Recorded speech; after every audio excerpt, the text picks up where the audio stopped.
Louvado seja o nome do Senhor. Queridos, a palavra de Deus para nossos corações. Se abra sua Bíblia no livro de Atos dos Apóstolos.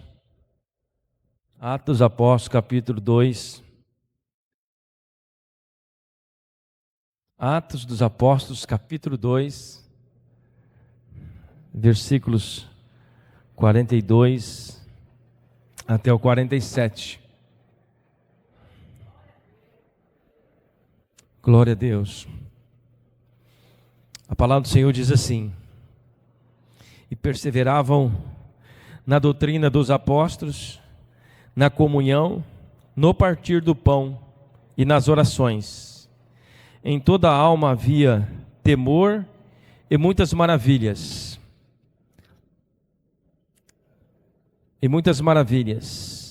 Sinais se faziam pelos apóstolos. Todos os que criam estavam juntos e tinham tudo em comum. Vendiam suas propriedades e bens e repartiam com todos, segundo a necessidade de cada um. Perseverando unânimes todos os dias no templo e partindo o pão em casa, comiam juntos com alegria e singeleza de coração, louvando a Deus e caindo na graça de todo o povo. E todos os dias acrescentava o Senhor à igreja aqueles que se haviam de salvar. Amém? Glória a Deus, podeis assentar, dando glória a Deus. Aleluia. Pai, no nome de Jesus, nós estamos diante da Tua palavra, que o Senhor venha ministrar nos nossos corações, aqui que o Senhor já falou comigo, Senhor. Nós possamos sair daqui convicto do Teu amor, do Teu cuidado, do Teu ensinamento, no nome de Jesus. Amém. Meus irmãos, como introdução, eu quero fazer algumas perguntas para nós. O que é ser igreja? O que é ser igreja? Existe um modelo padrão? Existe um modelo padrão? Para Deus, quem representa, ou melhor, para Deus, quem representa a sua igreja? Qual tem sido a sua estrutura de igreja? Você quer realmente agradar a Deus como igreja? Essas perguntas para nós refletirmos. E aqui tem um texto que eu trouxe aqui de um escritor, que diz assim: olha, nos dias de hoje, observamos a grande proliferação de denominações evangélicas. Embora muitas tenham nascido com o desejo de servir a Deus, essa realidade também revela um lado negativo: a fragmentação do corpo de Cristo e a multiplicação de interpretações equivocadas das Escrituras. Em vez de caminharmos em unidade, muitas vezes nos dividimos por tradições humanas e opiniões particulares. No entanto, a Bíblia é clara: há uma só verdade, há um só evangelho, há um único fundamento para a fé, a palavra de Deus. Quando a igreja se afasta desse centro, perde pelo caminho seus pilares essenciais.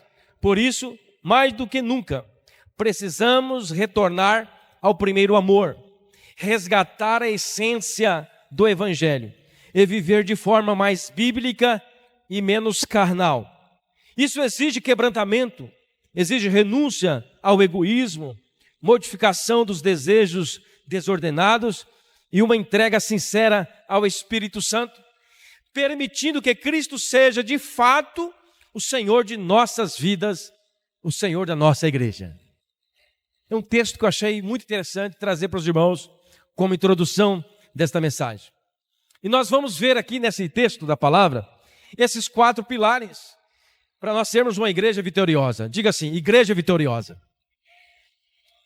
Nós já somos vitoriosos em Cristo, mas às vezes parece que nós não entendemos que nós já somos vitoriosos.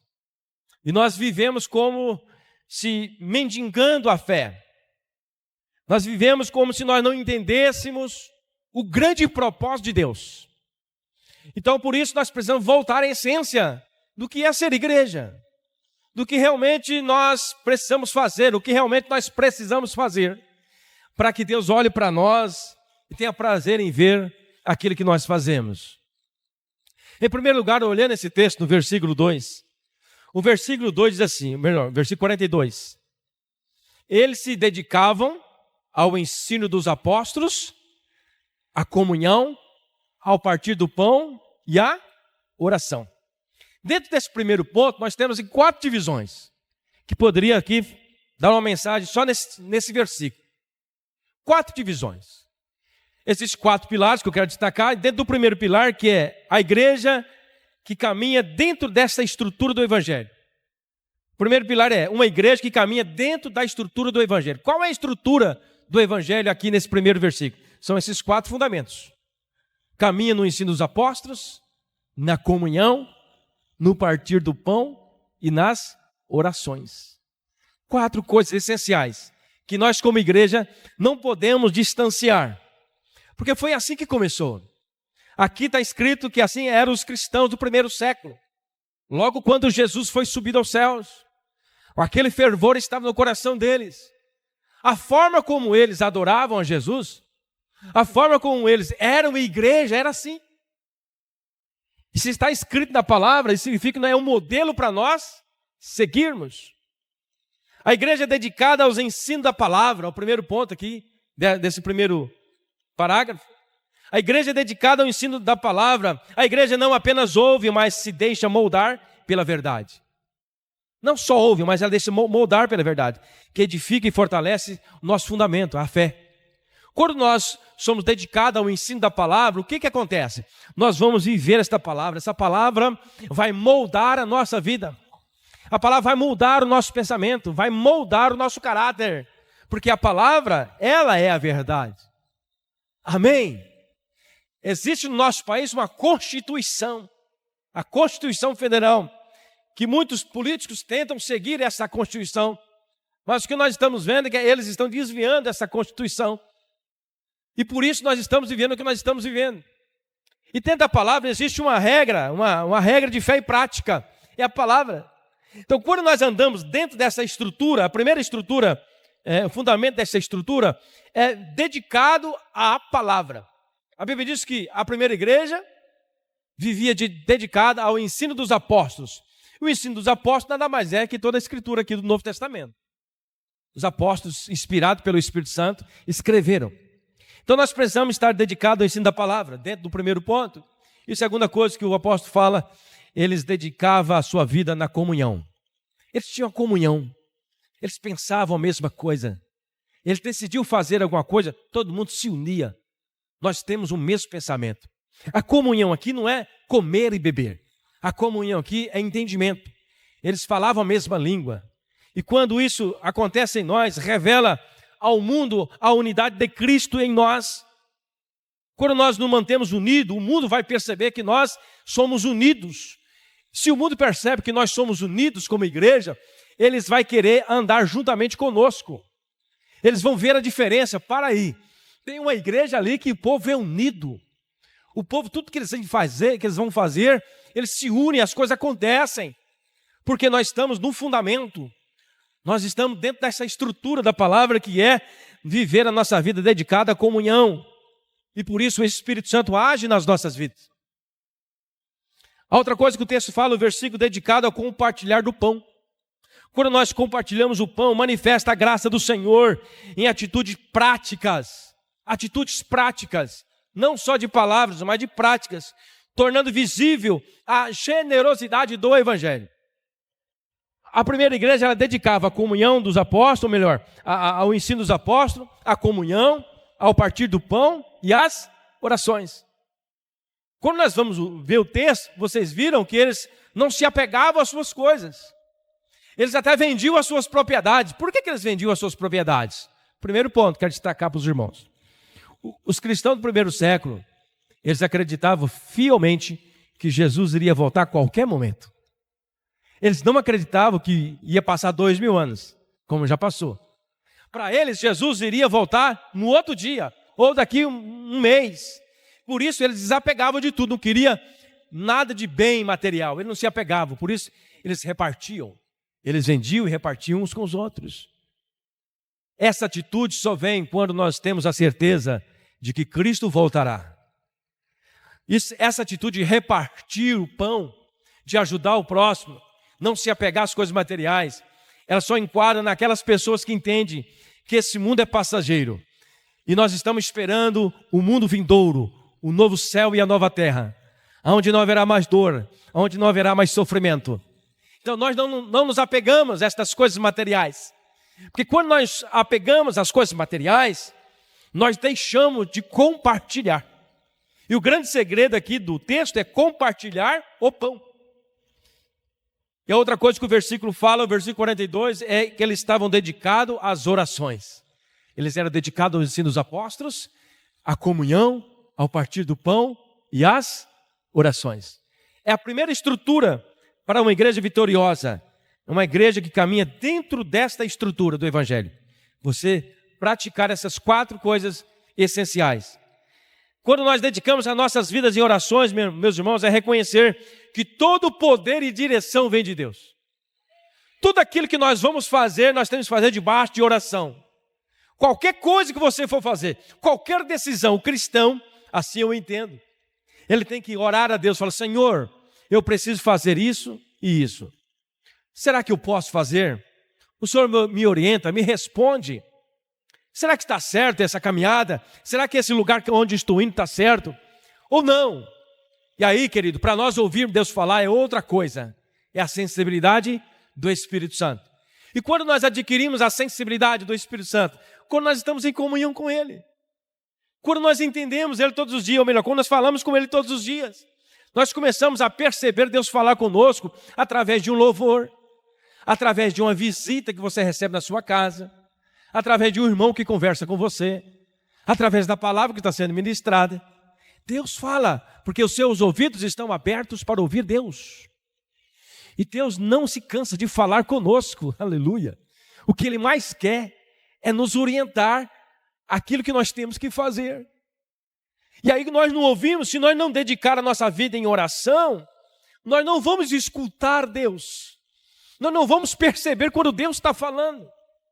E às vezes Deus envia pessoas tão insignificantes aos nossos olhos.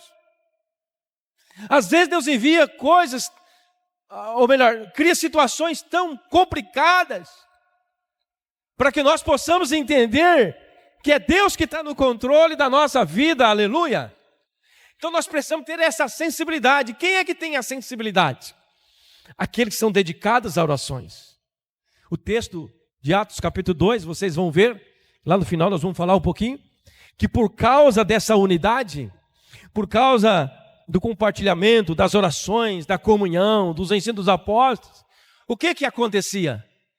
Deus aumentava cada vez mais aqueles que iam ser salvos.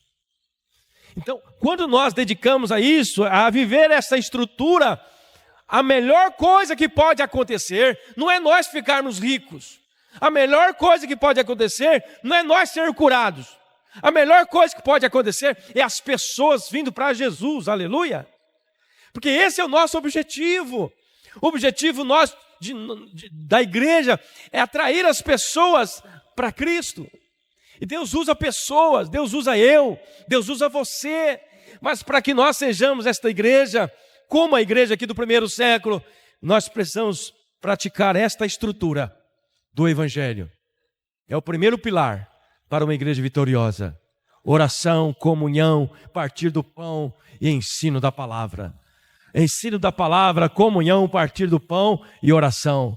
Ensino da palavra, comunhão, partir do pão e oração. Nós temos que fazer isso acontecer no nosso meio. Nós temos que viver esta palavra. Efésios capítulo 2, versículo 20, o apóstolo Paulo escrevendo diz assim: edificados sobre o fundamento dos apóstolos e dos profetas, sendo o próprio Cristo, Jesus, a principal pedra de esquina. Olha a estrutura que o apóstolo Paulo está falando. Vivendo na estrutura dos ensinos dos profetas e dos apóstolos, agora Cristo, Ele é a pedra da esquina, Ele é o fundamento, Ele é o centro, aleluia. Por isso que essa estrutura nós temos que praticar sempre. E o versículo continua, na qual todo edifício bem ajustado cresce para templo santo do Senhor. Nós precisamos dessa estrutura. 1 Coríntios também, capítulo 3, versículo 11, o apóstolo Paulo diz assim, olha, porque ninguém pode lançar outro fundamento, além do que já está posto, o qual é Jesus Cristo. Uma igreja vitoriosa, ela precisa andar nessa estrutura, a estrutura do Evangelho. A estrutura do Evangelho é nós viver segundo os ensinos dos apóstolos, dos profetas e sobre o fundamento que é Cristo, a pedra angular, a pedra da esquina. É em Cristo que nós conseguimos a nossa vitória. Então, se você quer ser uma igreja vitoriosa, comece com esse primeiro pilar. Mantenha essa estrutura do Evangelho no seu coração. Mantenha a comunhão na palavra, mantenha a sua oração, mantenha o partir do pão, seja uma pessoa generosa, de coração aberto, amável, perdoadora. Senão, querido, nada disso pode acontecer. Eu preciso entender. Esta é a palavra de Jesus para nós nesse primeiro ponto. Em segundo lugar, o segundo pilar dessa igreja vitoriosa, nós vemos ali no versículo 43, 45. Uma igreja que mantém o temor a Deus e a generosidade. Versículo 43 e 45 ao 45 diz assim: todos estavam cheios do temor. Quando nós vamos ver o texto, se você parar, como diz o meu professor, você tem que ler o texto, não é como dirigindo um helicóptero. Não, você tem que parar, baixar o helicóptero e pesquisar. Opa, essa palavra aqui. Estavam todos cheios de temor. O texto poderia estar escrito: estavam todos com temor. Não, mas está dizendo para nós que estavam cheios de temor. Se eles estavam cheios de temor, porque havia uma busca desse enchimento. E muitas maravilhas e sinais eram feitos pelos apóstolos. Outra palavra que todos, não é alguns, todos os que criam, mantinham-se unidos e tinham tudo. Olha as palavras. Tudo, todos, tudo. Sempre aqui, algo para nós entender que havia uma plenitude, não era uns gatos pingados, como diz o ditado. Era algo que realmente contagiava todos. Por que contagiava todos? Porque eles estavam vivendo a estrutura do Evangelho. A estrutura dos ensinos dos apóstolos, na comunhão, no partir do pão e nas orações. Se nós vivermos isso, querido, muitas almas vão se render também aos pés de Jesus, assim como na primeira igreja. Porque nós não somos diferentes. Jesus é o mesmo. O Deus é o mesmo. Aleluia! O que o Espírito Santo quer é achar um coração sedento, um coração que chama por Ele, que chama pela presença de Deus. Não um coração vazio de Deus. Deus quer um coração que arde por Ele, que busca Ele constantemente.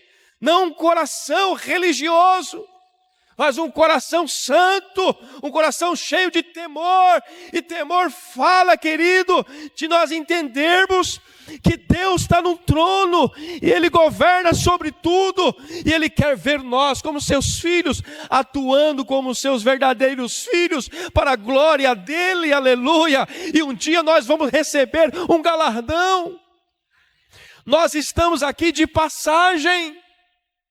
Nós como cristãos precisamos entender que a nossa morada eterna não é aqui.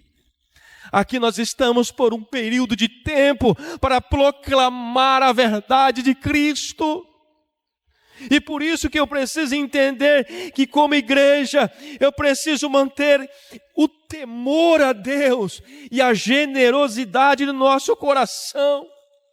A verdadeira fé em Cristo gera um temor sincero e testemunho de milagres. A verdadeira fé em Cristo gera em nós um temor sincero. E por causa do temor sincero, isso vai testemunhar milagres sobre a sua casa, sobre a igreja, sobre a cidade, sobre os seus vizinhos. A fé convicta, a fé genuína, querido, não tem como ela não ser acompanhada de milagres. Mas eu preciso entender que eu preciso ter temor, buscar a Ele com sinceridade. Amar com todo o meu coração, estar disposto a entregar a minha vida por amor de Cristo. É essa profundidade que eu quero que você entenda. E somente aqueles que amam a Jesus de verdade entendem o que eu estou falando. Pastor, mas precisa de eu entregar a minha vida? Se você o ama, você entrega. Provérbios capítulo 3, versículos 5 até o 7, diz assim: confia no Senhor de todo o seu coração e não te estribes no teu próprio entendimento. Reconhece-o com todos os teus caminhos, em todos os teus caminhos, e endireitarás as tuas veredas. Não sejas sábios aos teus próprios olhos, teme ao Senhor e aparte-se do mal. Olha o temor do Senhor, o que nos traz? Quando nós tememos ao Senhor, nós apartamos do mal, porque nós sabemos que nós não vamos agradar ao Pai fazendo aquilo que é errado.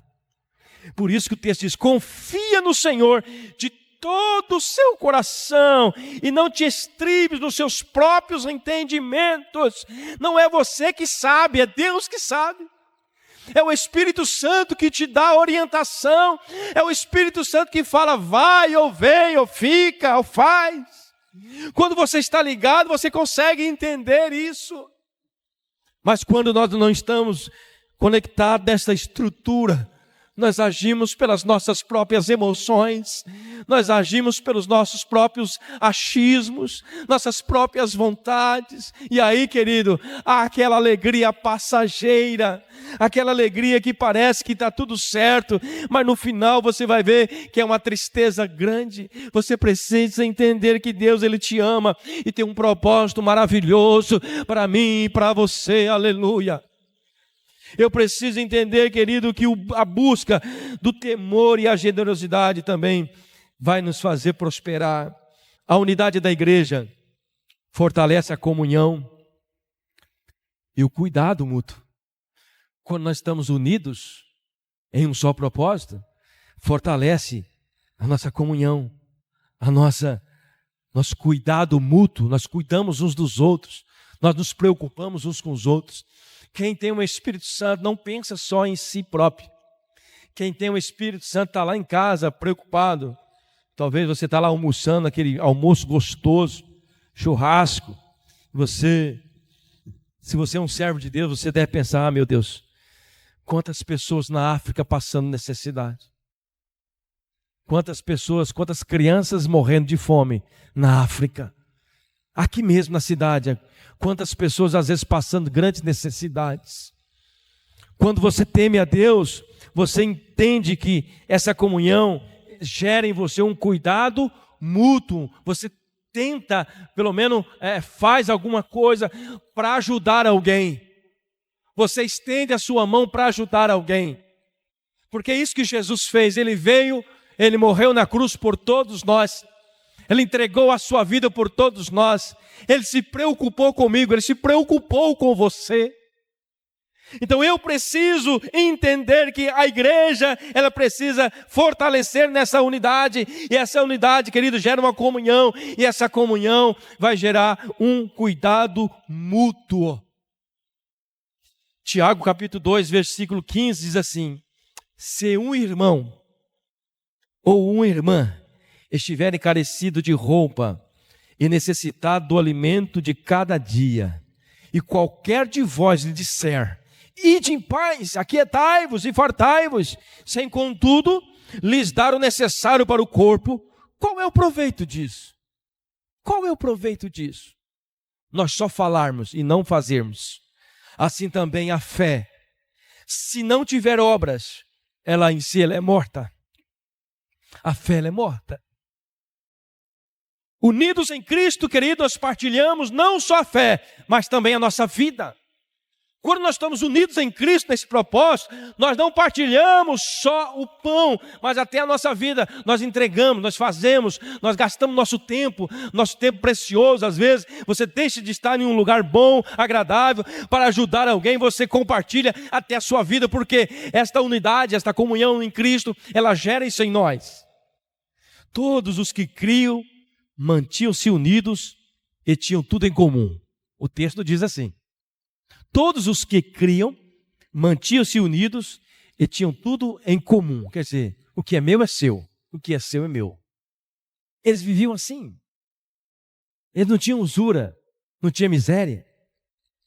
Atos capítulo 4, versículo 32 também diz assim, olha, da multidão dos que creram, era um coração e a alma. Da multidão dos que creram, era o coração e a alma. Ninguém considerava exclusivamente sua nenhuma das coisas que possuía, tudo, porém, lhes era comum. Queridos, parece coisa de outro mundo, pensando no nosso contexto hoje, né? Como assim, pastor? Como assim? Mas esse era o amor. Por que existia esse amor ali? Porque eles tinham a convicção de que Jesus viria a qualquer momento. Da mesma forma, nós temos que viver. Não estou falando que você tem que sair vendendo tudo e partindo todo mundo, não é isso. Estou dizendo que quando o amor de Cristo gera em nós não nos apegamos às coisas materiais, mas nós nos importamos com as pessoas. Nós nos importamos com as pessoas. A terceira estrutura, querido, desta igreja vitoriosa, uma igreja perseverante, alegre e sincera da oração e de coração. A terceira estrutura era uma igreja perseverante. Olha o que diz o texto, versículo 46.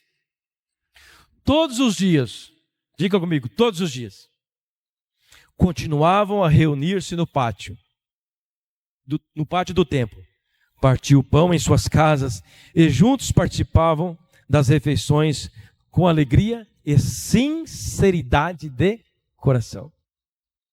Observe que esse pilar da igreja vitoriosa, ela fala de perseverança e de sinceridade. E o resultado que é mais importante, nós vamos chegar no quarto pilar. Essa igreja, se nós formos ver a história, essa igreja do primeiro século, esta igreja estava sob perseguição romana. Os irmãos eram perseguidos. Eles eram caçados para ser mortos. Muitos eram jogados dentro de coliseus cheios de leões. Leões devoravam família inteira. Muitos eram queimados vivos. Mas eles perseveravam. Eles perseveravam. Eles não desanimavam, porque eles sabiam que tinha um galardão para eles. Eu costumo dizer que aquela igreja, ela tinha tanta convicção de entregar suas próprias vidas, porque eles viram Jesus, como eu estou vendo vocês. Eles viram Jesus ressurreto. Eles viram Jesus com as suas marcas nas mãos. Eles viram Jesus subindo. Então eles tinham uma convicção muito grande de que a morte era o caminho mais curto para eles encontrar Jesus. Eles tinham convicção de que a morte era o caminho mais fácil para encontrar Jesus. Por isso eles não se apegavam às suas próprias vidas. O amor deles por Cristo, o amor deles pelo reino de Cristo era maior do que as suas próprias vidas. Será que nós hoje estamos dispostos a entregar as nossas próprias vidas, os nossos desejos, as nossas paixões, por amor a Cristo, por amor a almas, por amor a pessoas? Ou nós estamos envolvidos com as nossas vontades, com os nossos desejos, com os nossos vícios, com os nossos afazeres? Esquecemos que tem um Deus que espera a sua decisão, porque Ele não arromba o seu coração. Ele diz: filho, vinde a mim, filho, vinde a mim. Ele não vai buscar você à força. Ele está dizendo: filho, vinde a mim. Todos vós estão cansados, sobrecarregados, eu vos aliviarei, aleluia. É preciso, querido, entender que essa igreja perseverava em um contexto muito pior do que o seu. O seu contexto, o nosso contexto hoje é mil maravilhas. Se comparado àquele período, o primeiro século, nós estamos no paraíso. Nós estamos igual Adão e Eva lá no paraíso. Não tem perseguição nenhuma. Um calorzinho aí de vez em quando, mas tem um ar-condicionado. Não é verdade? Qual a dificuldade que nós passamos? Às vezes um celular quebra.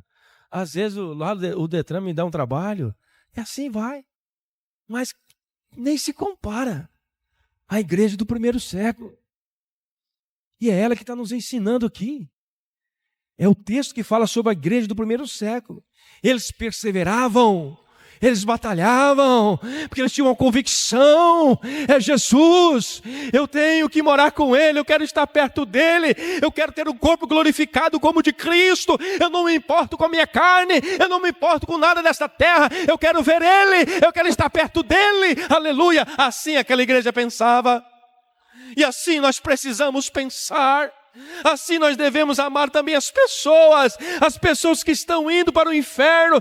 Você vê com os teus olhos físicos mesmo, as pessoas rodeadas de coisas erradas, praticando prostituição, nas drogas, praticando tantas coisas erradas neste mundo, e você sabe que você tem uma pérola, você sabe que você tem uma palavra que vai trazer um conforto, uma certeza para aquele coração. E muitas vezes, querido, nós omitimos, nós guardamos, nós nos envergonhamos e nós dizemos: não tenho tempo. Querida, a palavra de Deus diz que há tempo para todas as coisas debaixo do sol. Não tem desculpa para mim, não tem desculpa para você. Deus nos chama hoje, entra dentro da estrutura de uma igreja fiel, de uma igreja verdadeira, de uma igreja batalhadora. Você e eu fomos chamados para isso, para ganhar almas para Jesus, ganhar almas para Cristo. Não tem sentido nenhum se nós não pensarmos assim. Ser igreja é entregar-se por amor a Cristo, é ter perseverança. Essa igreja, ela não dependia de nenhuma estrutura física como essa. Ela não dependia de luzes, não dependia de instrumento, nem tinha naquela época. Aquela igreja não dependia de poltronas, aquela igreja não dependia de ar-condicionado. A igreja primitiva perseverava do jeito deles, lá no primeiro século, sem nenhum conforto. E hoje nós temos o conforto, nós temos tudo, e assim nós falamos: não tenho tempo, eu não consigo. E Deus fala: eu ponho a palavra na sua boca, é eu que falo, é o meu Espírito que vai falar, não é você. Eu só tenho que dizer: Senhor, eis-me aqui, envia-me a mim. É Ele que vai fazer por você. Aleluia. Essa igreja não dependia de estrutura para serem felizes, pois eles estavam se desapegando. Eles não se apegavam à estrutura predial. O texto vai falar que eles desapegavam, eles vendiam suas propriedades. Ele vendia suas propriedades. O amor é tão grande que eles vendiam suas propriedades. O que nós precisamos para ser uma igreja perseverante? O que nós precisamos? O que você precisa? Olha o que diz o texto de Romanos capítulo 12. Romanos capítulo 12, versículo 11 e 12. No zelo não sejais remissos. O que nós precisamos? Zelo. Zelo pela obra. Cuidado, amor, compaixão, temor. Nós precisamos disso. Não sejais remissos, sede fervorosos no Espírito. Fervorosos no Espírito, aleluia. Servindo ao Senhor, alegrai-vos na esperança. Alegrai na esperança. Qual que é a nossa esperança?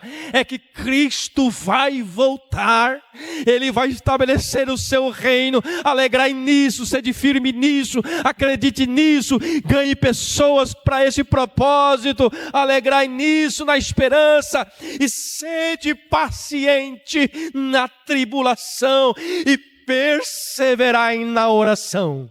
Aleluia. A igreja vitoriosa, querido, ela é rodeada por esses pilares, ou por esta estrutura de perseverar na tribulação e na oração. Eu costumo dizer que a oração é o alimento principal para você conseguir caminhar com Cristo. Se eu não oro, se eu não busco o Senhor em um momento específico do meu dia, você precisa tirar um tempo do seu dia. O dia tem 24 horas. Você pelo menos poderia tirar 10% do seu dia, que seria 2 horas e 40 minutos, para você dedicar a Deus em oração, em louvor, em meditação da palavra. É o mínimo que nós poderíamos fazer. Oração. Mas aí nós entramos na onda do mundo que diz: mas está uma correria. É o Deus desse século. O Deus desse século é a correria. Eu não tenho tempo. E aí nós nos rendemos a esses deuses que têm tirado a nossa adoração do verdadeiro Deus. Só existe um Deus. Aquele que enviou o seu Filho na cruz. Só existe um que nos amou de uma tal forma, segundo a palavra, um amor que nenhum ser humano é capaz de amar. Ninguém é capaz de amar alguém, entregar o seu próprio filho para que morresse por ele. Mas Jesus morreu em nosso lugar. Deus Pai entregou ele para que você hoje pudesse participar novamente da vida eterna.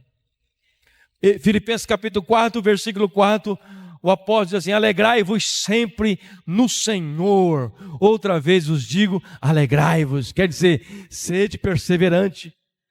Alegre-se. O diabo quer que você entristece.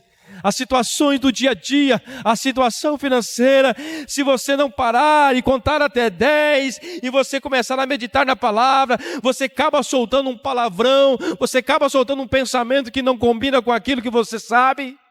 É isso que o diabo quer, te manipular a sua mente para que você adore ao Satanás. Mas não, querido, se curve a Deus, não aos problemas. Os problemas, querido, muitas vezes vêm para nos moldar. É Deus trabalhando na sua vida, dizendo: filho, eu vou permitir isso para mim ver até onde você vai com a sua perseverança. Eu vou permitir isso para ver até onde você consegue me adorar. Se você só consegue me adorar quando tudo está bem, que ele tem alguma coisa errada, eu quero ver se você me adora quando eu dar um apertinho. Eu quero ver se você me adora. Às vezes Deus faz isso. E aí? Vamos passar no teste? Ou não vamos passar no teste? Hebreus capítulo 10, versículo 24 e 25, olha o que diz: consideremo-nos também uns aos outros, para nos estimularmos ao amor e às boas obras. Consideremo-nos uns aos outros, quer dizer, eu não sou melhor do que o outro. Considerar uns aos outros, olhar para cada um com o amor de Cristo. É meu irmão, é minha irmã, eu te amo com o amor do Senhor. Pastor, mas está assim, é seu irmão, é sua irmã, ame com o amor do Senhor, porque isso vai fazer com que nós amemos uns outros. E vai acontecer o quê? E não deixemos de carregar-nos, ou melhor, o texto continua assim: não deixemos de congregar-nos, como costume de alguns, antes façamos admoestações, e tanto mais quanto vedes que o dia se aproxima. Olha bem, o escritor aos Hebreus está dizendo aqui um texto que já passou 2000 anos. E ele fala assim: e tanto mais quando vedes que os dias se aproximam. Para eles, os dias estavam próximos da vinda de Cristo. Mas Cristo ainda não voltou. Por que Cristo ainda não voltou? Porque tem muita gente ainda que não sabe. Tem muitas pessoas que não entenderam o Evangelho. Tem muitas pessoas presas no seu orgulho. Tem muitas pessoas presas no vício. Tem muitas pessoas presas por laços do diabo. E que eu e você fomos chamados para levar uma palavra de libertação para estas pessoas. Nós fomos chamados para isso. Consideremos-nos uns aos outros para nos estimularmos ao amor e às boas obras. 1 Tessalonicenses capítulo 5, diz assim, versículo 16: regozijai-vos sempre, orai sem cessar. A Bíblia inteira fala de regozijo, de alegria, perseverança, oração constante. Em tudo dai graças. Em tudo dai graças. Diga comigo: em tudo dai graças, porque esta é a vontade de Deus em Cristo Jesus para convosco. Em tudo dai graça. Obrigado, Senhor. Eu não sei se eu já contei para os irmãos, A minha avó, que já faleceu, ela contava não, meu pai contava, que ela, andando assim na estrada, naquela época não tinha asfalto, de vez em quando ela levava um trupicão. Sabe o que é trupicão, né? Batia numa pedra, arrancava a unha do dedão. Meu pai viu isso. Meu pai viu, ele falava, na hora que ela bateu assim, pá, e arrancou o sangue, a unha, ela olhou para cima, glória a Deus. Meu pai falou assim, mas como que você dá glória a Deus? Arrancou o dedo, arrancou a unha do dedo, e ela deu glória a Deus. Encaixa nesse texto. Em tudo dai graças. Tem situações que Deus só está nos moldando. E conforme a palavra que nós proferimos, Deus vai estendendo. Deus vai estendendo até nós aprendermos. É bom nós entendermos que Deus corrige, mas corrige com amor. Ele corrige com cuidado. Ele quer que eu e você entenda que o plano dele é melhor do que o seu. O projeto dele é maior que o seu. Isaías capítulo 56 ou 55. Os planos de Deus são maiores do que o nosso. Os pensamentos do Senhor são maiores do que o nosso. Tudo é maior. Então por que nós acharmos que está tudo errado? Não, está tudo certo. Está tudo certo. Se você está caminhando com Deus, se você está sendo fiel com Deus, se você está cumprindo aqui os fundamentos da palavra, e está acontecendo alguma coisa que saiu do propósito, está tudo certo. Deus está cuidando, Deus está vendo. A qualquer momento você vai ver e vai entender que realmente estava tudo certo. Nós só não podemos dizer que Deus está errado e começar a murmurar e reclamar. A igreja prolifera o amor e a verdade, a santidade, saber responder e tomar decisões, pois é só assim que vamos chamar a atenção dos de fora. Quando nós vivemos essa palavra, quando nós amamos, quando nós vivemos a palavra, quando nós andamos em comunhão, em oração, no partir do pão, como eu comecei dizendo aqui no início, as pessoas do seu lado vão começar a perceber algo diferente. E você vai começar a atrair essas pessoas. A luz atrai. Não é isso? Acende uma luz no meio do mato, você vai ver quantos bichinhos vai aparecer naquela luz. Porque a luz atrai, né?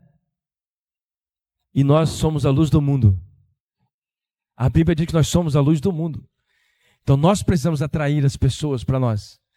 Se você não está atraindo ninguém porque a luz está apagada, você precisa acender essa luz. E essa luz só vai acender com esse compromisso de viver esta palavra em santidade. A igreja só vai proliferar no amor, na verdade, na santidade, se nós vivermos essa palavra. Precisamos sermos diferentes do mundo e atrair a simpatia do povo e acrescentar os números dos que vão sendo salvos. O texto diz lá no versículo 47, que por causa das atitudes deles, por causa da perseverança, por causa do amor, do partir do pão, da comunhão, Deus acrescentava os que iam sendo salvos. Este é o alvo. Este é o alvo. Andai em sabedoria para com os que estão de fora. Olha o que diz Colossenses, capítulo 4, versículo 5. Andai em sabedoria para os que estão de fora. Aproveitai-vos as oportunidades. Gente, como a Bíblia é fantástica, né? Se você começa a ler os textos bíblicos, você vai descobrir, são pérolas, né? É como cavar e achar tesouros escondidos. Olha o que diz esse texto, presta atenção. Andai em sabedoria para com os que estão de fora. Aproveitai as oportunidades, a vossa palavra seja sempre agradável. Olha, as nossas palavras têm que ser agradável, temperada com sal, para saberdes como deveis responder a cada um. Às vezes, você ganha uma pessoa para Jesus só com a sua maneira de responder para ela, só com o seu temperamento. Não precisa você pregar. A nossa irmã Beatriz falou aqui na quinta-feira um pouco sobre isso. Pregar não é estar aqui em cima, você prega com a sua vida, você prega com a sua atitude, com o seu testemunho, aleluia, com a sua resposta. Se você sabe na sua resposta, e o texto está dizendo, aproveitai as oportunidades. Às vezes Deus envia uma pessoa lá do seu lado, nervosa, toda estressada, E você, em vez de ir com a palavra branda, você começa a entrar no mesmo nível dela. Perdeu. O diabo vai bater palma. Opa, esse é meu. Eu preciso ter sabedoria para ganhar as pessoas, agradável, temperado com sal. Aí Mateus capítulo 5 vai completar essa palavra, vai dizer assim: vós sois a luz do mundo, não se pode esconder uma cidade edificada sobre um monte, nem se acende uma candeia e se coloca debaixo do alqueire, mas no velador e dá luz a todos os que estão na casa. Assim brilhe também a vossa luz diante dos homens, para que vejam as vossas boas obras e glorifiquem o vosso Pai que está no céu. Essa é a perseverança que nós precisamos. Perseverar. E o último pilar dessa igreja vitoriosa, que nós já falamos um pouco aqui, uma igreja que atrai os que estão de fora. Olha o versículo 47. Louvando a Deus e tendo simpatia de todo o povo, e o Senhor lhes acrescentava todos os dias os que iam sendo salvos. Os que iam sendo salvos. Uma igreja vitoriosa, segundo o texto da palavra, é uma igreja que atrai pessoas. A igreja que não atrai pessoas, a igreja que não anda na estrutura do evangelho, como nós dizemos aqui, ela não atrai pessoas. Porque ela não está sendo luz, ela está apagada. Nós só vamos conseguir atrair se nós formos luz. E para ser luz eu tenho que viver na comunhão da palavra dos apóstolos, na comunhão, na oração e no partir do pão. Eu tenho que ser generoso, eu tenho que amar o próximo, eu tenho que ser temente a Deus, eu tenho que orar, eu tenho que buscar com sinceridade, eu tenho que amar com todo o meu coração. Amar aqueles que estão lá fora. Lá fora. Tem um vídeo que eu vi esses dias aí, não sei se o irmão já viu aquele vídeo, de uma grande embarcação, um navio, para falar sobre essa questão do compromisso da igreja. Esse navio muito grande, lá dentro tinha uma igreja bem organizada, todo mundo bem vestido, né? Tudo engomados, aquela igreja bonita, cantando bonito. Aí de repente o comandante do navio recebeu uma ordem, olha, eu quero que vocês disponham, eu acho que foi 20 ou 30 pessoas da sua embarcação e desses seus barcos salva-vidas, porque tem um barquinho pertinho de vocês que está afogando, tem pessoas que estão morrendo e essas pessoas precisam da ajuda de vocês. E o comandante daquele navio, ele escutou aquele recado e não deu a mínima para aquela informação.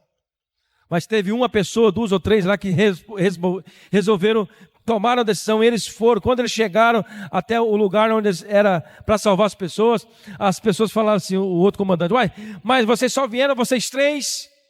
Eu preciso de muita gente. Mas eles não vieram porque foram omissos ao cuidado. E naquele vídeo, as pessoas morrendo afogado, e só teve um que entregou a sua vida, claramente. Ele se jogou dentro da água para salvar aquela criança. Segundo o vídeo, segundo o filme, ele não conseguiu se salvar, ele morreu também. Mas pelo menos ele teve uma atitude. Qual que é a ilustração? Talvez eu não contei o vídeo da forma correta, uma hora eu vou passar para os irmãos ver. A informação que nós temos é que nós somos esse barco, essa grande embarcação. E do lado de fora tem muitos barquinhos afundando, muitas pessoas morrendo.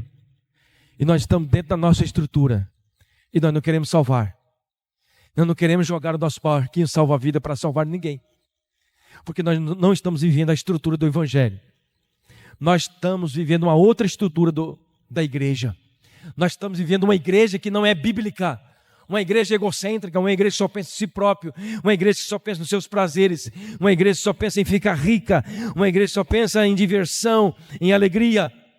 Nós precisamos pensar nas pessoas que estão lá fora. Uma igreja perseverante em oração, eu tenho certeza, se você continuar em oração constante, Deus vai te dar esta visão. Deus vai te dar esse entendimento, vai nos dar esse entendimento que nós precisamos buscar almas para o Senhor Jesus.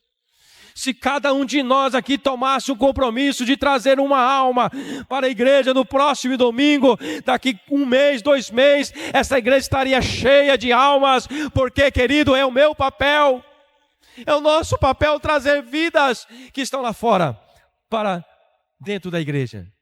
para a comunhão com Cristo. Quem quer ser uma igreja vitoriosa, diga amém. Então vamos praticar esta palavra. Vamos ficar de pé.